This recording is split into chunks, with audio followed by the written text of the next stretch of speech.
আসসালামু আলাইকুম। গাজায় আবার স্থল অভিযান শুরু ইসরায়েলের নিহতের সংখ্যা ছাড়িয়েছে 1000। রাশিয়ার সাথে ব্যবসা করতে চান ডোনাল্ড ট্রাম্প। এবার ইউক্রেনের জ্বালানি খাতের মালিকানা দাবি ট্রাম্পের। কয়েক সপ্তাহের মধ্যে বন্ধ হতে পারে ইউক্রেন যুদ্ধ। চলতি সপ্তাহে সৌদি আরবে আবার বৈঠক যুক্তরাষ্ট্র রাশিয়ার। ইয়েমেনের হুথিদের সমূলে ধ্বংস করার ঘোষণা ট্রাম্পের। চলছে হামলা। বিডিভিউজ ইনফোটেইনমেন্টে স্বাগত জানাচ্ছি আমি তানজিলা হক। আজ জানাবো প্রতিরক্ষা সংক্রান্ত গুরুত্বপূর্ণ কিছু খবর। গাজায় স্থল হামলা শুরু করেছে ইসরায়েল আর্মি। যুদ্ধবিরতি শুরুর পর 2 মাসের মধ্যে এই প্রথম ইসরায়েল আর্মি গাজায় স্থল হামলা পরিচালনা করল। জানুয়ারিতে শুরু হওয়া যুদ্ধবিরতি চুক্তির শর্ত অনুযায়ী ইসরায়েল আর্মি গাজার প্রায় সব ঘনবসতি এলাকা থেকে সেনা সরিয়ে নেয়, বন্ধ রাখে স্থল হামলা। কিন্তু সোমবার রাতে ধ্বংসাত্মক বিমান হামলার পর বুধবার ইসরায়েল আর্মি আবার প্রবেশ করেছে গাজার গুরুত্বপূর্ণ নেতজারিম করিডর সহ বিভিন্ন কৌশলগত গুরুত্বপূর্ণ এলাকায়। বুধবার ইসরায়েল আর্মি দখলে নেয় নেতজারিম করিডর। নেতজারিম করিডর গাজাকে উত্তর এবং দক্ষিণে 2 ভাগে বিভক্ত করেছে। বুধবার নেতজারিম করিডরে আবার সেনা মোতায়েনের পর ফিলিস্তিনিদের চলাফেরার উপর বিধিনিষেধ আরোপ করেছে ইসরায়েল আর্মি। নেতজারিম করিডর দিয়ে সরাসরি পৌঁছানো যায় ভূমধ্য সাগরের উপকূলে। বুধবার স্থল অভিযানের পাশাপাশি গাজায় তীব্র বিমান হামলা চালিয়েছে ইসরায়েল। এর ফলে সোমবার থেকে টানা হামলায় গাজায় নিহতের সংখ্যা ছাড়িয়ে গেছে 1000। সোমবার গভীর রাতে ঘুমন্ত অসহায় মানুষের উপর হায়নার মতো হামলে পড়ে ইসরায়েল। এক রাতের হামলায় নিহত হয়েছে 4 শতাধিক ফিলিস্তিনি। 2023 সালের অক্টোবর মাসে শুরু হওয়া গাজা ইসরায়েল যুদ্ধের পর সোমবার রাতের হামলা ছিল সবচেয়ে ধ্বংসাত্মক হামলা। এর আগে কোনো হামলায় একসাথে এত ফিলিস্তিনি নিহত হয়নি। ইসরায়েল আর্মি গাজায় হামলা আরও তীব্র করেছে বিভিন্ন এলাকায়। বুধবারের হামলায় নিহত হয়েছে কমপক্ষে 100 ফিলিস্তিনি। গাজায় হামলার পাশাপাশি পশ্চিম তীরে বিভিন্ন এলাকায় চলছে ইসরায়েল আর্মির হামলা এবং গ্রেফতার অভিযান। সোমবার থেকে গাজায় ইসরায়েলের নির্বিচার বিমান হামলা এবং বুধবার থেকে নতুন করে স্থল অভিযানের পর সেখানে বিরাজ করছে এক অবর্ণনীয় পরিস্থিতি। লাখ লাখ ফিলিস্তিনি দিকে দিক ছুটছে নিরাপদ আশ্রয়ের জন্য, কিন্তু কোথাও নেই তাদের কোনো নিরাপত্তা। মাথার উপর উঠছে ইসরায়েলের ড্রোন আর যুদ্ধ বিমান। যে কোনো সময় যে কোনো স্থানে আঘাত করতে পারে ধ্বংসাত্মক এসব ড্রোন এবং যুদ্ধ বিমানের ছোড়া মিসাইল। যুক্তরাষ্ট্রের প্রেসিডেন্ট ডোনাল্ড ট্রাম্প বুধবার ইরানকে আবারও সাবধান করেছেন ইয়েমেনের হুথি আর্মি আনসার আল্লাহকে সাহায্য না করার জন্য।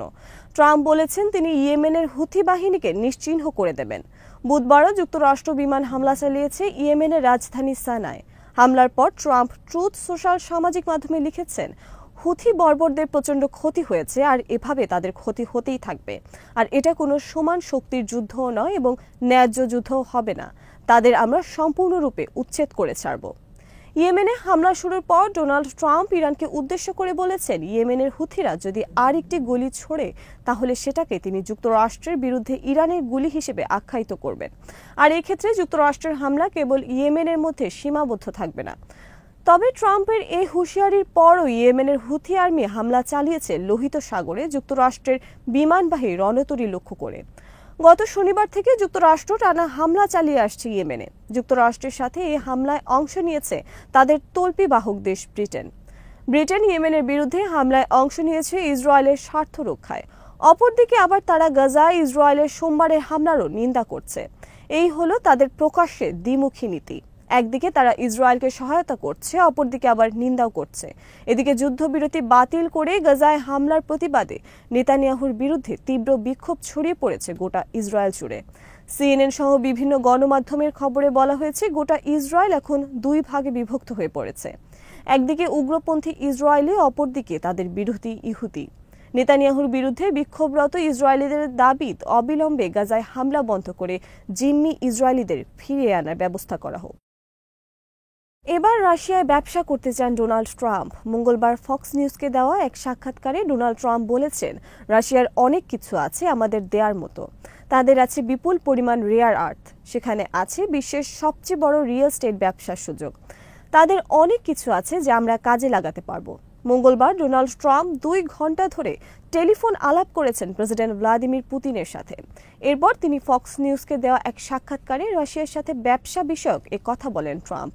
বিবিসির বিশ্লেষণে বলা হয়েছে, মঙ্গলবার 2 নেতার টেলিফোন আলাপে ইউক্রেন বিষয়ে বিজয়ী হয়েছেন পুতিন, কারণ তিনি ডোনাল্ড ট্রাম্পের 30 দিনের যুদ্ধবিরতি প্রস্তাব বিনা শর্তে মেনে নেননি। তিনি এ প্রস্তাব মানার ক্ষেত্রে শর্ত আরোপ করেছেন। আর এসব শর্তের মধ্যে রয়েছে রাশিয়ার ওপর থেকে যুক্তরাষ্ট্র সহ পশ্চিমাদের অবরোধ তুলে নেওয়া এবং ইউক্রেনকে পশ্চিমাদের সামরিক সহায়তা বন্ধ করা। বিবিসির বিশ্লেষণে বলা হয়েছে, ডোনাল্ড ট্রাম্পের পক্ষ থেকে তাদের প্রস্তাব মানার বিষয়ে পুতিনের ওপর তেমন চাপ সৃষ্টি করা হয়নি। পুতিন কেবলমাত্র 30 দিনের জন্য ইউক্রেনের জ্বালানি অবকাঠামোতে হামলা বন্ধে রাজি হয়েছেন। যুক্তরাষ্ট্র এবং ইউক্রেনের পক্ষ থেকে 30 দিনের যুদ্ধবিরতি প্রস্তাব দেওয়ার পর যুক্তরাষ্ট্রের পক্ষ থেকে বলা হয়েছিল, বল এখন রাশিয়ার কোর্টে। কিন্তু মঙ্গলবার ট্রাম্পকে পুতিন প্রস্তাব মানার ক্ষেত্রে নতুন শর্ত দিয়ে বল ঠেলে দিলেন যুক্তরাষ্ট্রের কোর্টে। তবে উভয় নেতার টেলিফোন আলাপের সবচেয়ে উল্লেখযোগ্য দিক হলো উভয় দেশের মধ্যে সম্পর্কের উন্নতি হচ্ছে। এমনকি যুক্তরাষ্ট্র রাশিয়ার সাথে করতে পারে রিয়েল এস্টেট বিনিয়োগ চুক্তি। দুই দেশের মধ্যে ব্যবসায়িক সম্পর্কে উন্নতির মাধ্যমেও কমে আসবে পারস্পরিক শত্রুতা। পুতিনের সাথে ট্রাম্পের ঘনিষ্ঠতা অব্যাহতভাবে বৃদ্ধি নিয়ে ইউরোপে বিরাজ করছে উদ্বেগ উৎকণ্ঠা।